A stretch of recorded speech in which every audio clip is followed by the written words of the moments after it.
Welcome to the Inner Champions podcast. Would you like to promote your business so the world can find you? Or would you like to become a sponsor of the podcast? If so, please contact us on Instagram at Inner Champions Podcast. Lastly, follow our current sponsor at The Real Talk with Jordyn. Thoughts are powerful. Thoughts lead to action. Actions over time become habits. And habits lead to long, lasting results. Episode 15, can you believe that? And I was sitting here earlier before I came on the show, didn't think I would get through episode 5. And we're on episode 15, and we have 4 more episodes to go, and we close out season 1. So it's a great thing. Before I bring my guest on, I want to, kind of give you guys a brief background of kind of how I know of the person. I don't know him too much on a personal level, but things like this will help with that. And like I've told you, as the audience, building relationships is key, and it trickles down and continues to do such a thing. And it's just been a beautiful thing being able to reach out to some of these equal quality or high quality or more experienced people than myself. And to bring this person on my show, I think it's going to leave a different type of impact. And that's what we try to do here on the Coach's Corner, is positive impact, motivational, uplifting. This person has 15 years of broadcasting, journalism, etc. He's also, real quick, he's produced a film to VH1, MTV, as well as Fox and NBC. And I'm going to leave it up to him to introduce himself, kind of give you his background, and then we'll get on show on the road. And basically, I took today's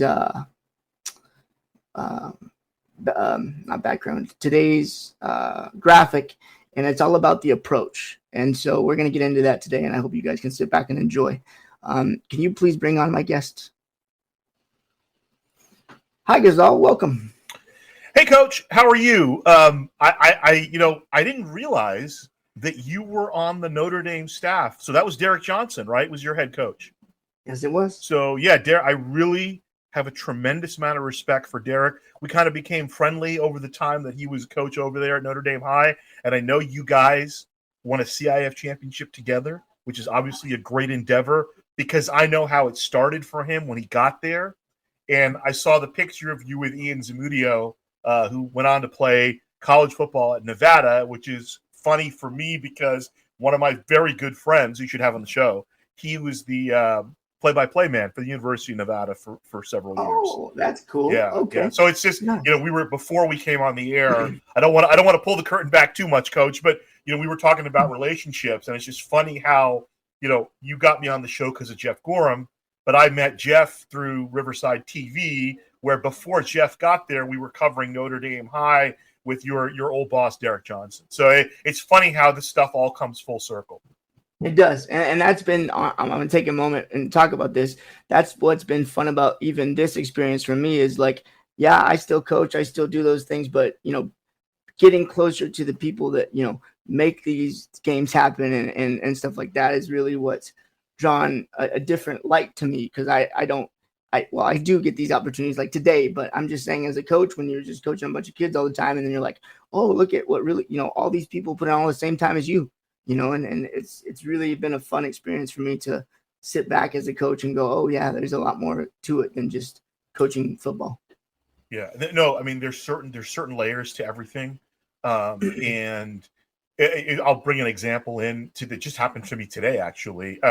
So this past February, I was calling a basketball game, and in college sports, every school has what's called, I don't know, they call it media relations or sports information, right? So I go call a football game somewhere.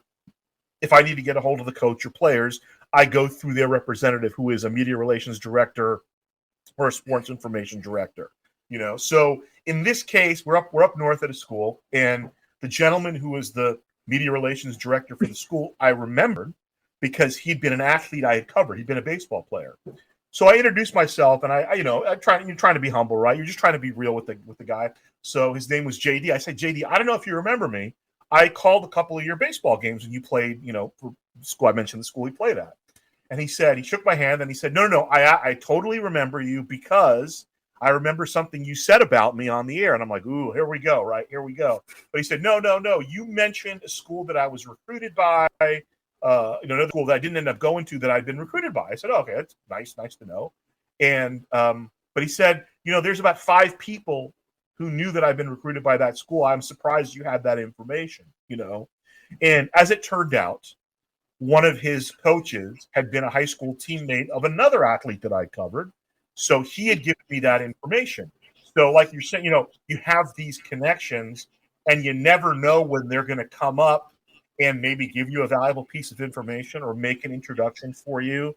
And that's kind of what I want to talk about with you. And we discussed this kind of via email a little bit about just kind of engaging the process and how do we go about it. And, you've coached various sports. There's a process you're taking over a basketball team, okay, or a football team. There's a process to it. And I've been doing a lot of reading. So I cover college athletics, which means my summers are kind of loose. That's the reason I'm able to do your show because I don't have any games this week, right? So I'm reading books. I'm a big audiobook guy now because I'm driving or you doing cardio and stuff like that. And I will throw this out to anybody in your audience and yourself. I don't know if you're an audiobook person or not, but there's a great resource that we have available to us, whether it's on your phone or on your laptop. It's an app called Libby, Libby, and it's connected to the public libraries throughout the country, not just California, but like my brother lives in New Jersey and he has it too. So you have access through Libby to movies, audiobooks, and books in your local public library. So if you have a library card, you can sign up for the app. And so I discovered this app maybe a year ago. And now, like when I'm doing football or basketball, you're in your car a lot because you're driving to and from games. And there was a point where I was knocking out a book a week, and it really helped me in terms of so I bring it up because one of the books among the books I read was a book written by the Hall of Fame football coach Bill Parcells. And I was listening to it and I realized that, the best coaches or the best people when they're helping other people are really teachers, and if you go online, there's a great clip. I'll send you the clip after if you want to post it up, but absolutely about Bill Parcells teaching a young player how to catch a punt. You're an old football coach, so it'll help you relate to it. So it's just really fascinating because here's a guy who's won a bunch of Super Bowls. He's coached all these great players, but he is so focused on teaching this young man, hey, we need to catch the punt, okay? And he explains to him, we played in the NFC champ. I think it was against Washington. We went to our first Super Bowl. We were playing in the NFC Championship against Washington, and we had a 112-yard differential in terms of just catching punts. Our guy caught every punt. He didn't necessarily make a lot of yardage on the punt, but he caught every punt. Their guy did catch the punts, and the yardage differential in that was 112 yards, and they won the game by 3 points. So you're a football coach. You can tell your whole audience how that field position. You have an advantage of 112 yards in field position. It's going to be so.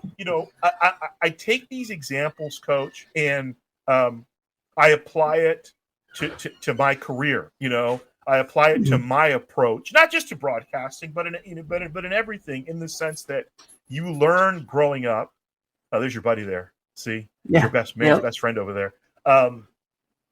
And I'd love to hear your perspective on it because you've coached different sports. You've coached basketball. You've coached football. And I was taught, I forget who taught it to me at a very young age, little things, 3 or 4 little things add up to a big thing, No, go ahead. I'll finish off with this, like little lessons. Like I used to mow the lawn. My dad would have me mow the lawn, and it was real important for him about don't cut corners. You go, make sure you do everything, right, pay attention to all the stuff, and it'll help you. Obviously he wanted his lawn cut, but in the long run, if you look at it a little bit deeper, he was trying to teach me a bigger lesson about paying attention to those little things. We'll be back after a quick break. Don't forget to follow us on all the platforms: Instagram, Facebook, Apple Podcasts, Spotify, YouTube, and Amazon Music. Thank you for listening to the show. Absolutely.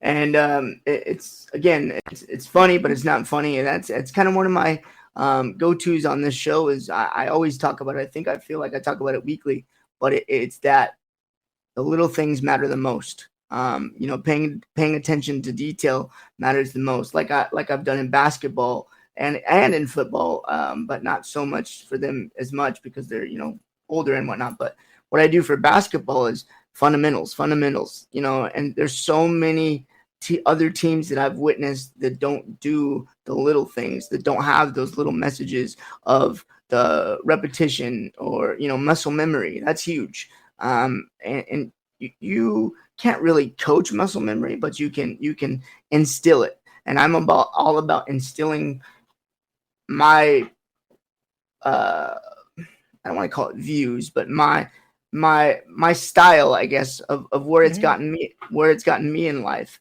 And I'm I've never really elaborated on the person, but the person who really helped me, and obviously the championship did too, but the person who helped me understand that was Derek Johnson, because he was always about. Doesn't surprise me. Yeah, he was always about the little things. He was always about the details.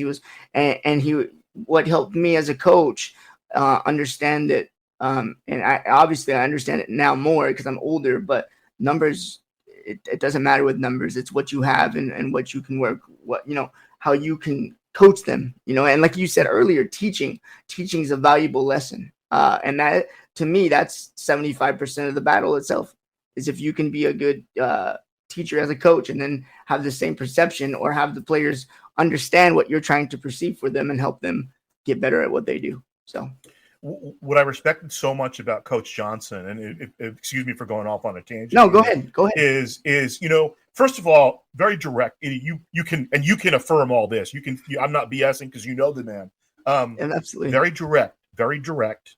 And you may not always like what he said, but he was never going to mislead you. He would look you in the eye and tell you exactly what he wanted. And the thing that really taught me another thing, and I don't mean to cut you off, but he never wavered from what he said. He had his everybody talks about, having your your system or your style. He never ever, no matter who it was, no matter the person, no matter the kid, no matter the parent, never ever wavered from it. And I really think that helped me instill in myself and in my coaching careers, as far as, an assistant coach and now a head basketball coach for a Parks and Rec team, is just don't waver. If that's what you believe in, stick by it, and he helped me a lot in a lot of different ways. And I can have a whole conversation about him, but I know it's not about him right now, but it's just, yeah, you're exactly right. I mean, I always respected that he communicated well. Okay. Oh yeah. And he was accountable. Some coaches, they love talking to the media after a win, but they're not interested in talking to the media after a loss. And I'm trying to remember, and I don't know if I remember off the top of my head, because I think the first conversation I ever had with Coach Johnson was after a pretty bad loss. Not a bad loss in terms of like lopsided, but it was a game that you guys probably should have won, and then you didn't win it. And he told me, he goes, hey, it is interesting because a lot of coaches say, well, we're young or we're this or I made it. He said, hey, this is a winnable game. That was on me. Okay, that will not happen again. And I think the next year you guys went something like 14-1 or 13-1 or something like that. So I always respected that. And, he respected the idea that we had a job to do, and so it was like, hey, everybody's watching the game. So we're not going to make up something that's not going on the field. We're talking about what's going on the field, and we have to be truthful to the audience, whether it's your team or the other team. That's your business. That's what you do. And I'll tell you the biggest, and obviously he won, and it was a great thing for the school and whatnot to, because he had played for a CIF championship team when he was a player there. And for those who don't know, and I know Coach, Coach Johnson played at the highest level. He played at the University of Washington, and then he played in the National Football League. So he has played that sport at the highest level it could possibly be played at. And what I respected is after, and the circumstances with which he left weren't great, as you remember. But So after the game, after he had left, we did a game. We did a Notre Dame game, and he wasn't the head coach anymore. And he had been good to us, and he'd been successful. So we felt, hey, we got to address this. And so we addressed it kind of in the way, how we have to address it, because I know there were certain powers that be that did not want his name mentioned on the broadcast, but he had fulfilled, respect to us. So we were going to show him the same respect. Anyway, long story short is, I got a text from him after the game, and he said, "You know what? I wasn't watching, but family members of mine were watching, and I appreciated he's like, I'm going to coach again. I'm going to be on the sideline again, and I just appreciate that you guys were, And I said, Coach, listen, we're going to be honest one way or the other. If we had thought the different, I would have been just as honest if I didn't feel that way. If I felt the opposite way about you, but hey, you were always respectful to us, and most importantly, you were really good at what you did, and you elevated, what people don't know, and you can explain this a little bit deeper, is, Notre Dame isn't one of these powerhouse schools like Mater Dei or Bosco or any, like that. They're a kind of a small private school in Riverside, long tradition, but they're not going out and recruiting, these 6'5", 320-pound guys. They're playing kind of with the pool of players that are in the area or whose parents feel they want to go to that school. And I always respected the fact that he was able to win with that kind of a group of kids and elevate them. And some of them, as you know, went on to play beyond high school, which I found really impressive. Yeah, I think I can't remember off the top of my head, but I think in total, his 5-year stint there, he got out. I want to say like 6 or 7 athletes alone, maybe even more. That might be a low number. So, and that's just also another thing that I learned. And what the upper division coaches look for, it's film and grades. And again, he was just a great teacher, like you said in the beginning of the show. So I guess what we're going to do here is we're going to address the idea of process and preparation, really. And so as a broadcaster, I'm always trying to look to elevate what we're doing, and listen, let's be honest, it's not rocket science, but there are people who execute our craft at a very high level, talking about guys like Vin Scully, talking about an Al Michaels, a Mike Breen on the NBA Finals, a Jim Nance on the NCAA tournament. So I'm always looking for what can I do in my chosen profession to be better or to raise the level, and it's interesting because I'll read about guys talking about, how, I can't wait to get to this game, and why do we do this? What and I it's a philosophy covering sports that I take from coaches. I was talking to a baseball coach about, they were in a situation where they had some injuries and they probably weren't going to make the postseason. But he said, listen, we got 8 games to play and we're going to play it out to the end. It's a win today mentality. We're not going to worry about tomorrow until tomorrow. Today's about today. And so that's kind of the way I look at it, right? I don't view games that I do, as practice, all due respect to Allen Iverson, right? To me, the game you're doing is the game you're doing. Hey, be present. Do everything you possibly can to elevate your level at that game. And then eventually, when you get to that game 7, you have everything like we were talking about earlier. You have the structure, you have the process, you have the preparation in place for you to succeed and do your job really, really well. And to me, it applies to anything. I go back to the lesson my father taught me about mowing the lawn. I remember talking to there was a columnist who grew up, going to. So I met a writer whose grandfather had played for Coach Wooden, and so we were talking a little bit about Coach Wooden. And I don't know how much you've read about Coach Wooden, Coach, but when he would do his camps at UCLA, the first day was a lesson. The first lesson on the first day was about putting on your socks. And I guess the outside cynic would say, well, what the heck do socks have to do with playing winning basketball? If you were to ask, Coach Wooden's no longer with us, obviously, but if you were to ask Coach Wooden, he would tell you that shows me everything I need to know about whether this guy can or cannot play winning basketball. And I don't know, some people, that's a little corny, a little boring. I find that stuff fascinating. How a guy, literally, John Wooden won so much. I think it was 10 championships in 12 years. And obviously it was a different structure than for the tournament. But it seems to me a guy like that, man, winning comes with his morning oatmeal. Oh yeah. And it's about those habits. It's about that process. It's about the preparation. I'm a big Bill Walton guy, and I find Bill Walton just so compelling. And he talked about, recently they did a 30 for 30 on Bill Walton, and he talked about how at UCLA the challenge was practice, because coach and the assistants they would push each other so hard in practice that by the time they came around to the games were easy. That's why they won 88 games in a row, because practice was where that practice was where the lessons were taught. Practice was where they got pushed, and you'd wonder, well, what, you won the national championship. Why are you pushing these guys so hard in practice? But the results bear out.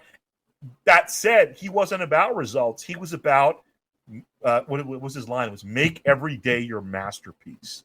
How good can you be today? And I think that's such an important lesson, whether talking about athletics, academics, whatever you're talking about, is how can you make today a little bit better for yourself and for somebody else? Yeah, and I'm going to throw this in here, another line that I took from the school, and I'll mention the school is Roosevelt High School. I think one of their sayings is make your day your best. I think it's make today your best day, or make some. So, and again, it's a little thing, but it's a little thing to carry, and that helps me provide a little more fuel, because I do the same thing, as a coach, and I push them just as hard as, in practice as I would expect them to push themselves in a game. And the turnover ratio for that is tremendous. And when they play games now, they play loose, and it shows. When I had a period, I was always a pretty good student, but I had a period in junior high when I was struggling, right? And I think junior high, for some of us, for me at least, you become a little bit anxious about, the test this and test that, and they start giving you standardized tests. And I remember I got to junior high, and it stopped being about the day to day, and it started being about, I need to do good on this test and that test, and I was just so focused on the tests. I remember I had a buddy of mine. We were in class. It was math class, and I was really struggling in a math class. And what we found was if you had a bad grade in math, you had to come in after school, and they would go over it with you. So we had a couple of these tests, but we got to the point where we would, we'd flub the test. We go in for the after school session, and the teacher would go over the test with us, and we're like, okay, I get it now. Give me the test now, but that's not how it works. That's not how it works. But and it took, I'll be honest with you, it took a while. I don't really think I understood the notion of being process oriented until, even though, I grew up playing sports and all that stuff, I knew a little bit about it because I've been exposed to it, but well after college, I was kind of done with college, and I realized, you know what? I mean, obviously grades are important and evaluation is important, but what are you really taking out of that? And so I was a humanities major where it was a lot of reading, and the pleasure for me was in the reading, So it should have occurred to me way sooner than it did. The idea of, take a sports perspective, the scouts, I was reading about we just earlier this month, it was a Major League Baseball draft. And I was reading about these various scouts that cover California. And they're like, the reason scouts get there 3 hours early is because they pretty much know what you're going to do in the game. What they want to do is they want to watch you interact with your teammates in the dugout. They want to watch, well, what do you do when you're going out to the outfield to take fly balls? How do you approach taking infield? How do you approach in and out? What are you doing? Day to day. I'll tell you a story. I'll mention his name. There's a player who played at UC Riverside, and he got all the way to AAA, was drafted by the Marlins, ended up playing for the Marlins, the Reds, later the Padres, but got to AAA, never made the big leagues, okay? He's a Vista Marietta kid. His name is Ryan Lilly, okay? And there's two things I remember about him. He was a very good pitcher. I mentioned he made some money because he got drafted high. I think it was a 5th-round pick, and then ended up getting to AAA. But I'll always remember two things about him, okay? One thing was his freshman year, okay? His freshman year, Fullerton really kind of dismantled Riverside. It was a 19-0 game. It was somewhat embarrassing. Not only that, the game was on ESPN. So this it was more public than it normally had to be. And there was a kid who played third base, pretty good player, had a pretty good career, but this day wasn't his day. He went 0 for 4, struck out 3 times. But the most embarrassing thing came late in the game at about the 7th inning. He'd pop up right to him and just dropped it, And your team at that point, you're already losing 15-0. And, again, I mentioned the game's on ESPN, so everybody's watching this. He's a pretty highly touted high school player. And at the end of the game, and Ryan was a freshman this year. At the end of the game, everybody kind of went off and did their thing. And the first thing Ryan did was he went over to this teammate, grabbed him by the shoulders, just looked him in the eye, and just kind of was talking him up, So it was an embarrassing day for the team. Nobody would have faulted him for running off and getting dressed and going home. But no, he spent the extra 2 minutes pumping up a teammate, which always impressed me. Absolutely. Fast forward to his senior year, okay? At this point in the year, everybody knew he was getting drafted. He was the Friday starter, which is, as you know, is the big starter in college baseball. The Friday guy is your best pitcher, So he's out of the game at this point. It's a close game. He's out of the game, still in the dugout. It's like a 3-2 game. And they pinch run or pinch hit for somebody, so they were short a catcher, okay? Now, Ryan played catcher in high school, and he'd been a catcher when he started. It converted into a pitcher. So there was nobody to warm up the guy in the bullpen. So all of a sudden, I see number 36 racing out of the dugout to the bullpen to warm up their next pitcher. Now he didn't have to do that. Everybody knew he was getting drafted. He was done for the day. But the team was important enough to him that he was one of 25 or 27 guys. College baseball is 27. He was one of 27 guys dressed that day. So my day is over, but I'm still going to give whatever I can to this team to help them win this game, and that's a lesson that, his high school coach or his college coach or his dad, that's somebody down the line. Yeah. Yeah. That's something he learned on the way. You're a football guy, the long snapping. I know the coaches they call that a backyard skill. That's not something they obviously you coach it, right? But you don't specifically look for a guy and say, okay, you're going to be a long snapper. You say, hey, has anybody long snapped? And you have long snap, and then you guys identify, okay, this guy probably will be good in the game.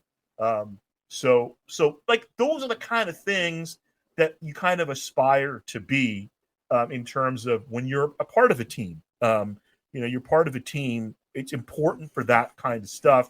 Now, obviously, you got to perform, but there are all kinds of little things that go beyond just what goes on the field, which I'm sure as a coach, because you're there as a coach, you're there Monday through Thursday, and then the game's on Friday. So you see a bunch of stuff that we're not going to see if we're just showing up to the game on Friday. And that's other stuff that I find fascinating too, is what's the process leading up to that game? There's a question I see from JJ Souser. He wants to know what kind of got you into broadcasting. It's a good question. I don't have a specific answer. I'll just say this. I kind of stumbled into it. So I was always a fan. So when I was a child, my parents being immigrants, our TV, I have a younger brother and a younger sister. Our TV watching was severely limited, right? We had to pick certain shows to watch. They would loosen the strings for sports a little bit because when we were kids, there weren't as much sports on TV. But for my 8th birthday, my uncle bought me a combination radio and phonograph player. So I'm aging myself a little bit. It was a record player. And then I remember him marking. He take a black magic marker and put a mark on the radio dial and said, when you turn to that mark, that's where the Yankee games are. Because I was really into baseball at that point. And he said, if you want to hear the Yankees, it's that mark. So before the Yankee games played, there was a gentleman, and this is before there was like all sports talk, but there was a gentleman named Art Russ Jr. who did a 3-hour sports talk show before the Yankee games. But it was very different than the sports talk that you listen to now. Because Art had come up, he was a newspaper guy and he was born right in the middle of the Harlem Renaissance. So, he would talk about the Yankees and he would talk about the Giants and he would talk about boxing, but he would also talk about, like Ella Fitzgerald and the clubs out in Harlem where all these great musical acts came up and kind of the history of it. He wrote books about Joe Louis and Jackie Robinson and that stuff. So I got an interesting perspective from that. And then I became a fan of comedy. So a lot of what I liked watching was comedy, and I think I got the Johnny Carson curtains on behind me, but I didn't really develop an appreciation for what he did till I got a little bit older. When we were kids, Arsenio was the hip show because he had all the music acts, the music that we were listening to. He had a Tribe Called Quest and guys like that on his show. So that's kind of was like the window. But really, I'm a child of David Letterman, Jon Stewart, those kind of guys when they kind of took over and were doing interesting things in the late night realm. And then also, I just grew up a fan of radio. So when I got to college, I did a radio show, and we did a radio sketch show, a comedy sketch show with some friends of mine, and we're all still friendly. It's funny, we all do a virtual poker game, pretty much every other Saturday night, and it was called the Slug Films Radio Hour, and we did a bunch of sketches. And but it's different, right? Because it's radio, so you can't see it. So we had to be pretty creative about it, and we had some really funny bits that we did on the show. And then from that, I kind of graduated to doing a talk show on the radio, and then doing that's college was my first opportunity to do sports play-by-play, and that's kind of where the germ came. So you started out with college and then failed, I don't want to say failed to high school, but high school opportunities opened up. So what happened was, it's a funny story. We were doing, so I was helping out. So I was undergrad at UC Irvine, and I worked with a gentleman named Kevin Turner, and he was the broadcaster for UCI, and I helped out. I was his engineer. And we kind of developed a friendship, and he put me on the air. So he's like, "Hey, how about this? You'll engineer, but you'll also do color, and then you'll handle, halftime and play. I want to go up and go to the bathroom at halftime, so you'll do the halftime show and this, that, yeah." So it was great. We had developed a great relationship. After that second year I worked with him, we got fired for reasons, and so I was a little disappointed. But I was graduating, so I was kind of done anyway. Okay. Yeah, he calls me and he goes, "Hey, I got a job for you. If you're still around, I got a job for you." And I was interning up north. When I came back down south, we started doing high school football on the radio. And it was a relatively new thing at the time. And there was a couple of local independent stations in Orange County, and that's where I kind of got my start. And then off that, I got fill-in work at some of the local stations. But then I went off to do grad school at UCLA, and was out of it for a little bit, and stumbled back into it with a friend of a friend. So I went to UCLA film school, and I was a writer. I was working as a writer, and it's funny to bring this up now because there's a strike going on right now. But in 2007, there was a writer's strike, and so they told us, "Okay, we may be out for a while, so find something to do." So at that point, I tried to take a day job just to make sure the bills were paid, but a friend of mine told me, "Hey, you've done play-by-play. There's a school looking for a guy to do some women's basketball. I don't know what it is." And it was UC Riverside. And so I was living in Culver City at the time, and I drove out and I met a gentleman named Stan Morrison. And I remembered Stan because Stan had been a coach at San Jose State when I'd been at UC Irvine. So we had a conversation. And I didn't feel it went well. Because Stan's a really, really friendly guy. But for some reason, I felt it wasn't going so well. And then as I walk out the door, Stan says, "Okay, so we're going to do this, right?" And I'm like, "Okay, I'm in." So I started my first, real job was doing UC Riverside women's basketball for $75 a game. And then the second year I did them, they went to the tournament. They went to the NCAA tournament. Nice. So, and then kind of things opened up, but really things really opened up for me when Riverside TV hired me to start doing football on TV. That's kind of when things really opened up. Within a year, I was doing, men's basketball at CSUN, and a bunch of other stuff opened up. But so that's kind of, it's kind of like a short version. But I mean, look, I'd always been enthralled with broadcasting my whole life, Letterman and Letterman and Howard Cosell Monday Night Football, like Howard Stern, all that stuff. I just was kind of a student of broadcasting. I would read everything about just the craft of broadcasting that I could. Okay, and I'm going to throw a twist on this. I've seen you do both. Do you prefer broadcasting or do you prefer being an analyst on the field? Because I've seen you do both of those. I mean, I'm pretty comfortable doing play-by-play, but, I was always taught that whatever you can do, you got to develop a lot of skills. I was just talking to, I mentioned Kevin Turner. I was just talking to him the other day, and the last time I worked for him, he needed somebody to be a sideline guy, and I remember we're talking, and he's like, "Yeah, do you know anybody?" And he's like, "Well, I'd love to have you do it." But I said, "Well, I'm not working that day. I'll do it." It was for a CIF championship game between Mater Dei and Long Beach Poly, and I was down on the field, and and so it's a different set of skills. You're doing something totally different than when you're the preparation. I mean, the preparation is the same, but it's different, right? Because the preparation for play-by-play, you're expecting to kind of steer the ship, whereas when you're preparing to be a sideline person, you got to have the nuggets, right? You got to have the nuggets. Yes. So, and our guy, I don't know if you ever watched, but our guy Pep Fernandez is among the best at doing that in the Inland Empire. Oh yeah, I'm trying to work out his schedule and have him on the show, and I might have to do and talk to Blazeman, the producer, and do a special episode with him. But yeah, I've been working close with him the last couple of weeks, but that's cool. Yeah, he's great. Pep's fantastic. Oh, absolutely.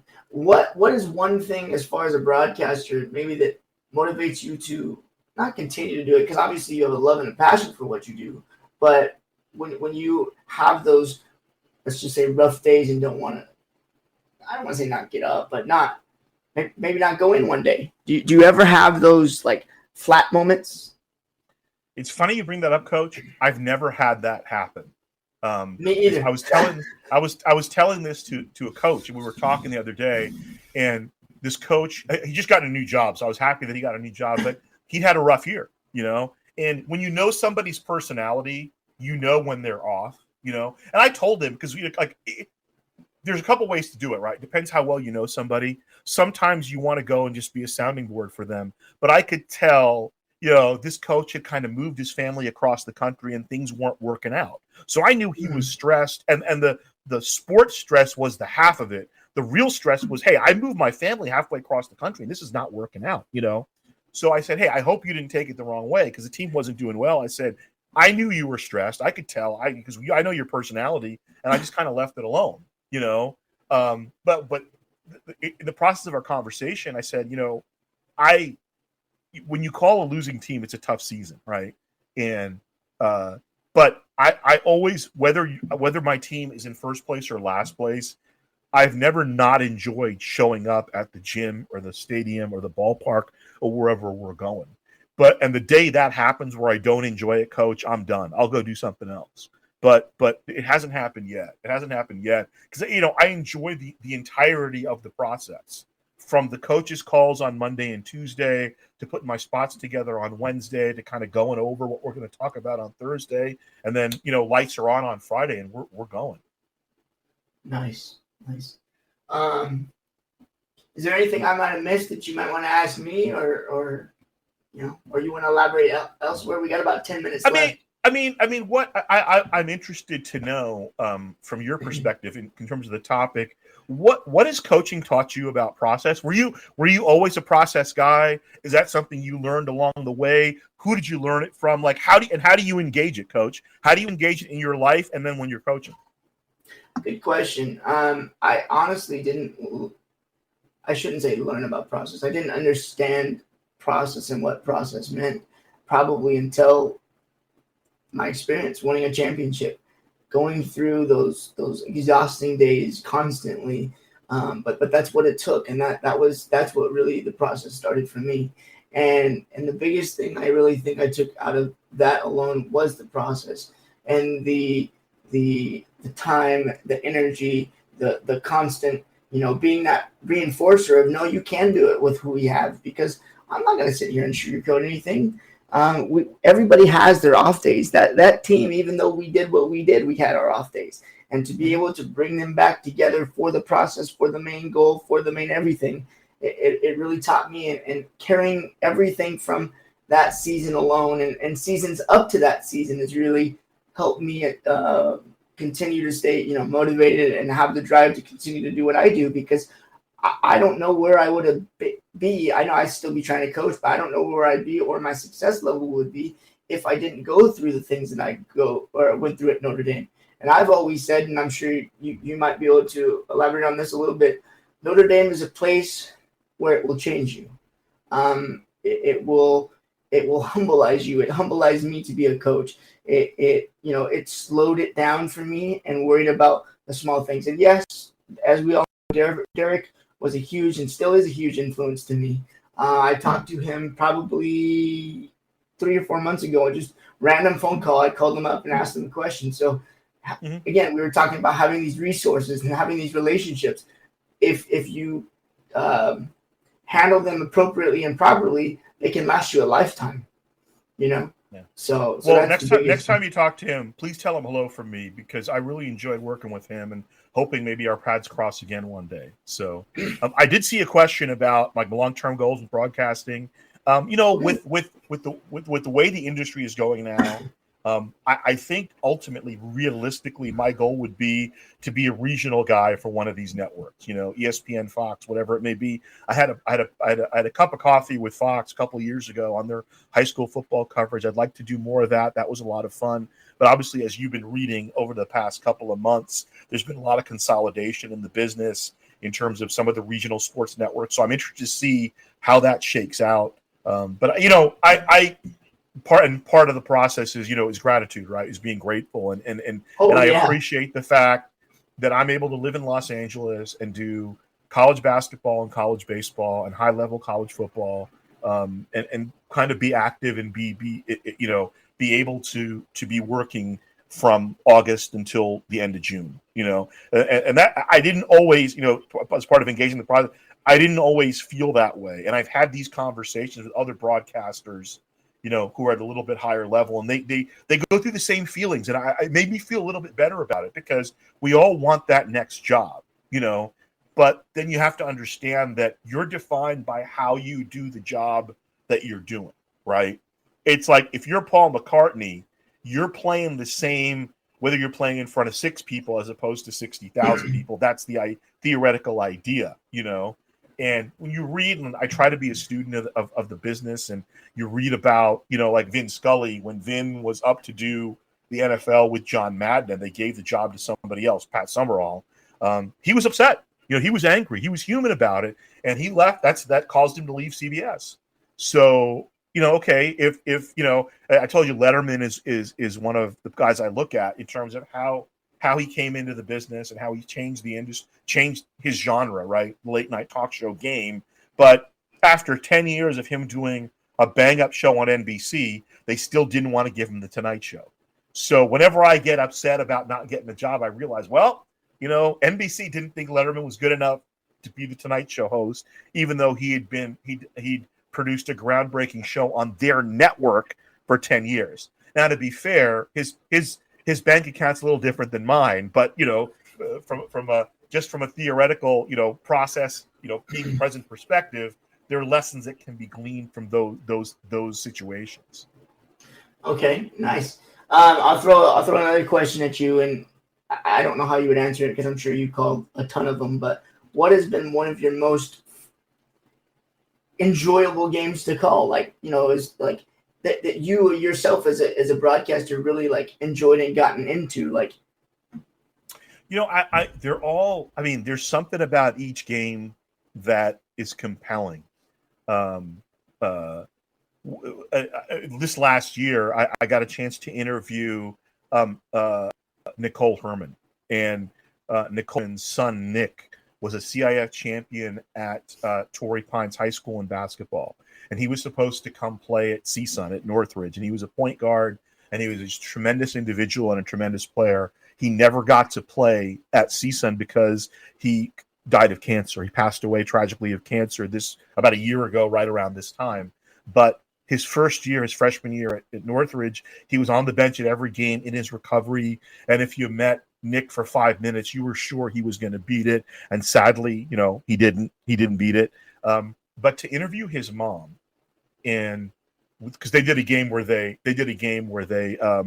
honored Nick, and to interview his mom and to hear his mom talk about how much he loved being part of the CSUN program, how he wanted to be a Matador, and how he wanted, that was, outside of the sports thing, it was such a fulfilling experience for me, because she didn't have to come and do it.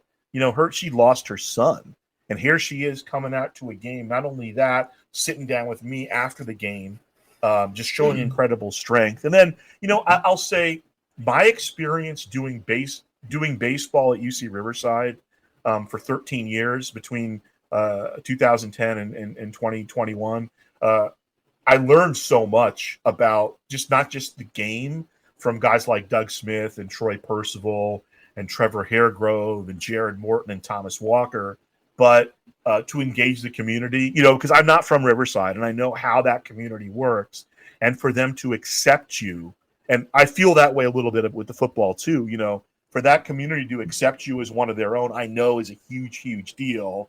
And there was Steve Madrill was the coach at Martin Luther King High, baseball coach up until a couple of years ago. And before that, he coached at John W. North. And he was watching a game because one of his ex-players was pitching for Cal State Fullerton, and he's watching the game. And he tweets out that, I'm watching this game, and there's a Riverside guy pitching, and there's a Riverside guy coaching, because Eddie Corneo had coached at RCC and UCR, and there's a Riverside guy announcing. And I tweeted at him, I said, Coach, thank you. It's so humbling for me for you to acknowledge that and my connection to that program. And I called a bunch of games with his players, but, over the years we've gone to UC Riverside. So, those type of things. As far as the one game, heck, I called a couple of NCAA tournament games on the women's side for women's hoops at Stanford and against South Carolina, which was always fun. And then anytime you go to any kind of a postseason deal, and then calling the CIF playoffs as well. I got to call for Fox. I got to call the Ramona final against Esperanza a couple years ago, the Division 12, Division 13 final, and that was pretty fantastic. It ended on a stop 2-point conversion. So, last question: what is a favorite quote that you use? In terms of as far as play-by-play, I don't try. I try to kind of let it, like we were talking about. I try to let the things come, but there's some things that come natural, and so there's two that I use. So I wasn't never a big soccer guy, but the last couple of years I've had to call soccer, and I wanted to call, everybody's got their goal call, right? Like everybody got the home run call, and it just kind of came out. There was a goal, a young man scored a goal, and it was a 0-0 game, so he broke the tie, and he scored a goal, and I just said, yes, indeed, and my analyst on basketball called me after the game and said, oh, what a great call that was, because there have been a lot of misses. Like each team had about 6 or 7 really good scoring chances. They didn't get them. And the young man finally put it through with about 70 in the 76th minute. And it was yes, indeed. And he said, oh, were you waiting on that? I said, no, Alan, it kind of just came out, And then another one was in basketball. It was just through, a friend of mine was a dealer. We do business together, and he was big into the crypto. He does the Bitcoin and all that. I know we have to wrap up here, but I do a call on a 3-point basket called crypto to Venmo, because whenever he would pay me out on investments, he would ask me, "What do you want?" And I'm like, "Well, just Venmo it to me," And he would respond, "Okay, I'll send your crypto to Venmo." And just, it's like, that's money. That's pure, instead of saying money, I said crypto to Venmo. So those are two, but they just kind of came out of just random experience. Nice. Well, I'm going to take hopefully the last 30 seconds and thank you. I appreciate you doing this. I appreciate you having me.